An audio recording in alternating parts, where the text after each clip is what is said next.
You might want to buckle up, baby. And now get ready for WTF. You want to prove once for all that I'm better than you? Strap up.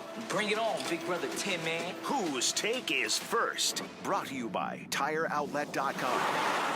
Wholesale prices, premium service. All right, gang.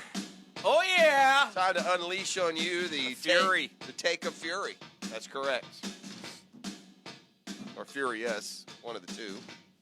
641-1010. That's the text line if you'd like to try and top the expert analysis you're about to receive. It's Custom Tree Surgeons Thursday here on The Drill. Doc Evan Murphy coming up. We got Riley Report, talking college football with Riley Skinner today. That debuts as well. We got college football tonight. We got a Jags finale tonight. We got a lot going on. As always, we encourage the Googans to dive into WTF on the text line driven by Duval Ford, 641-1010. We'll pick one lucky Googan. They'll get a free airport parking pass from our friends at usapark.net. Of course, it's preseason game number 4 tonight. We don't expect to see any of the big names in action. Is there anything that's got your attention tonight, though, in game 4? It does. The fourth quarter, when the clock gets to 0, has my attention. I can't wait. I can't wait for that to happen. I'm excited about it. Yeah, I'm really excited to see the Cook versus Wilds battle at running back. That's going to be fascinating, I think. Listen, I'm with you, but I'm not. I think we're giving too much criticism to Game 4. No different than the first 3. I don't care. Okay, here's what it is. It's not about the players playing. It's about the importance of the outcome. So if you're a fan-based business and you go into the competition knowing it doesn't matter who wins, Game 4 is no more or less watchable to me than Game 1, 2, or 3 was. So the problem is bigger than Game 4, although Game 4 would. Whenever you go around the over-unders around the league. I mean, I'm not going to argue about the NFL exhibition season with you in terms of what game's more important or such.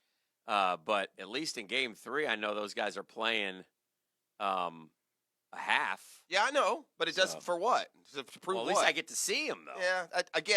Watching them in a game that doesn't matter doesn't do it for me. I mean, I hear what you're saying. Obviously, there's some higher profile players that are playing. But here's all you need to know about the brutality of Week 4. Well, it's P-poor is what it is. You ready for some over-unders, Dan? This is the NFL. Yes. The over-under is the total points Vegas is expecting. Jags Bucks 35.5. Dolphins Falcons 35.5. Colts Bengals 33.5. Browns Lions 35.5. Jets Eagles 33.5. There's not a single over/under in the 40s, Dan. I want to see. You look at a regular season game and the over/unders are 43, 48, 51. The most exciting thing for me is to see who had to travel the farthest. Certainly no one does that anymore. Oh, the LA Rams. Big losers. At the Saints? Yeah. That's not terrible, though. That's just that's a pretty good flight now. A couple and a half hours, maybe. Get out of here. Couple and a half. From New Orleans? Yeah. Well, how long do you think it takes to go from Orlando to... At least 3 to L.A. to New Orleans. It's from Orlando to L.A.'s 4. So I'm assuming that it's an hour from Orlando to New Orleans. I just Googled flight time. It says 3 hours, 50 minutes. Yeah. 50. 3:50. Yeah. That's still not a... 4-hour flight, bro. It's a long way. Let's see what else we got here. Nothing. Most people are staying right in their own backyard. That's what you want to do. They really are. You have to go West Coast for it to be a long. There's no trip in the NFL that's a long trip unless you're going to the coast anymore. Not with today, L.A. New Orleans is the one. Yeah, that's the long. Otherwise, you got Jets Eagles. Right. Cleveland Detroit. Nashville's 2 hours. Miami Atlanta. Indy Cincy. Like an hour, 2 hours. New England apart. New York. They're all close. Washington Baltimore is a good one. That's like Tampa, Florida. These are all like Jacksonville. These are all like they almost like overlap the coverage areas. I mean, Cleveland and Detroit are close together. New England and the Giants, the Jets. Yeah, you're right. They're all like on top of each other. I think also, again, unconfirmed, but I do want to give credit to the Godfather. I do believe he invented the Thursday night preseason game for the final one. Yeah, you've always gone with that, so I hope you're right. I don't know that I'm right. I just like to. I don't remember anyone doing it before him. And I remember when they played on Thursday. I go, why are they playing on Thursday?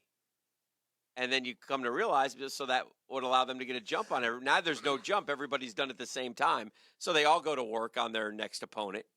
and give the players the weekend off, and then they all come back and get into game week mode. Boom, off we go. Meanwhile, we've had another hot take from a national analyst. Take. Yeah, go ahead and put another in the column of the Jags are winning the Super Bowl. Here's Joe Theismann yesterday on a national platform.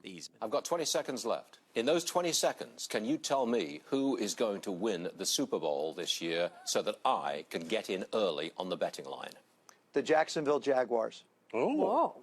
Really? Where did that come from? Yeah. I have no idea. Would that be a long shot? I think they're a team to be reckoned with. You know, the Rams, I mean, the NFC's loaded with a bunch of good teams, and the AFC's top 5 all could be there. But I'm going out on a limb early, really early, before the season starts, and I'll say I think it's going to be Jacksonville. Attaboy, Joe. I think that I play that not just so that we can all, yay, another one. Yay. I think this team is very, very well equipped the way they're built for this to not matter. I think if you're an offensive team, bro, you're always at a lot more risk than if you win your games based on your defense, you're a lot less, slumpable. You're a lot less, ugly, I think. And the defense is fantastic, and it's going to put up similar numbers to what it did last year, I believe. There are 32 teams in the NFL. That is correct. And rosters right now are at 90. So maybe high 80s for some teams, but yeah. So you have basically 37. 37 players. What? We're going to be cut. Oh, yeah. So there's like 2,880. 2,880 If all had players. 90. If everybody had 90.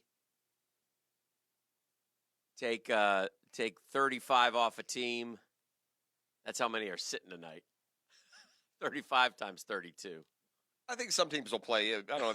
You got to be careful of sitting 35, but That's at 1,120 players, Dan. Yeah, over 1,000 players won't play tonight. Will there be any starter in the NFL playing football tonight? Yes, many. Well, The Jags will have a starter playing. Who? The Jags will have a starter playing somewhere. Who? Some lineman, somebody. You think? I think, don't you? No. Do they have someone to punish? So they're going to sit 22. More than that. Yeah, but I'm saying all 22 of the starters will sit. They won't play it down. I would say yes. I would say no, but you're on top of that one. I could be wrong. I just got to think that, somewhere, somehow, A.J. Can runs out there, the opening whistler, or somebody. Yeah. Of course. Crazy. Yeah. I'm pondering a very interesting scenario, Dan. Mm-hmm. As you know, I'm playing fantasy football for the 50th consecutive year. It's your last year. And my team, allegedly. And my team is anchored by my first-round pick. I picked very late. I'm in a 16-team league. I picked 13th. I took Odell Beckham Jr. You also got Rene Rivera. Yeah. Getting all kinds of former Mets. Anyway, go ahead. I didn't know what Rene was a Met. I don't remember him there. Rene's a good Met. He's a defensive catcher. That's what we needed. Anyway.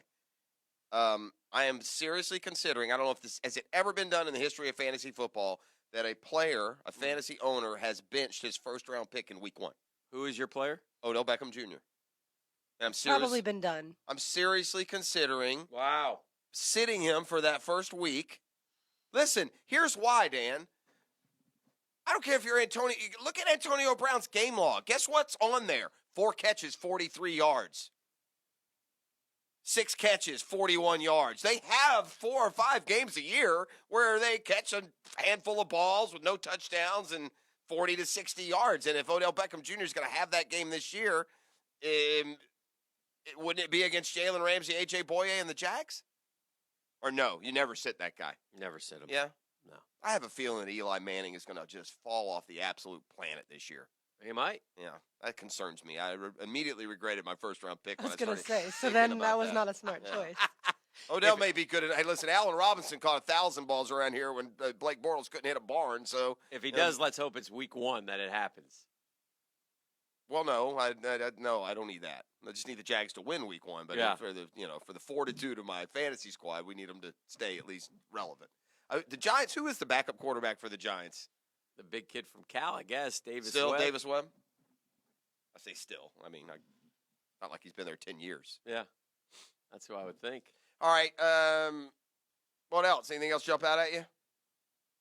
With the preseason? No, It's Davis Webb, and then they've got Lauletta and Taney behind him. Yeah, I think the injury to Lee opens a door for receivers. They'll crunch the numbers. they'll release a bunch of guys. There's probably about 4 or 5 guys who are wondering if they're going to be on the team or not wondering. But other than that, nothing else really, particularly about this game, jumps out at me. Is there any notion, any thought? I haven't even looked. Is Jameis Winston playing? He has been playing in the preseason. I don't know if he's playing tonight. Because he's suspended for 3 games. Yeah. So I was just curious. You might want to play him as the backup. But if he was playing, I might make a wager on the Bucks to win it tonight. Yeah. Yeah, we'll see. I refuse to wager on the 4th preseason game. I'm wagering up on UCF tonight. Let me ask you this: It's a big line. Money. My bookie. Do you have any interest in Robert Griffin III if he is released as a backup? Here no? or somewhere? No, here. Or has Kessler done good enough that Jameis Winston won't play in the Bucks' final preseason game? So you don't even go down that path because Kessler's been solid enough. There's no reason to throw that. RG3's been pretty good from what I hear, right? That's what I'm saying. Yeah, he's been very good. I think the Ravens are going to keep him. You do? And do what? Just keep 3?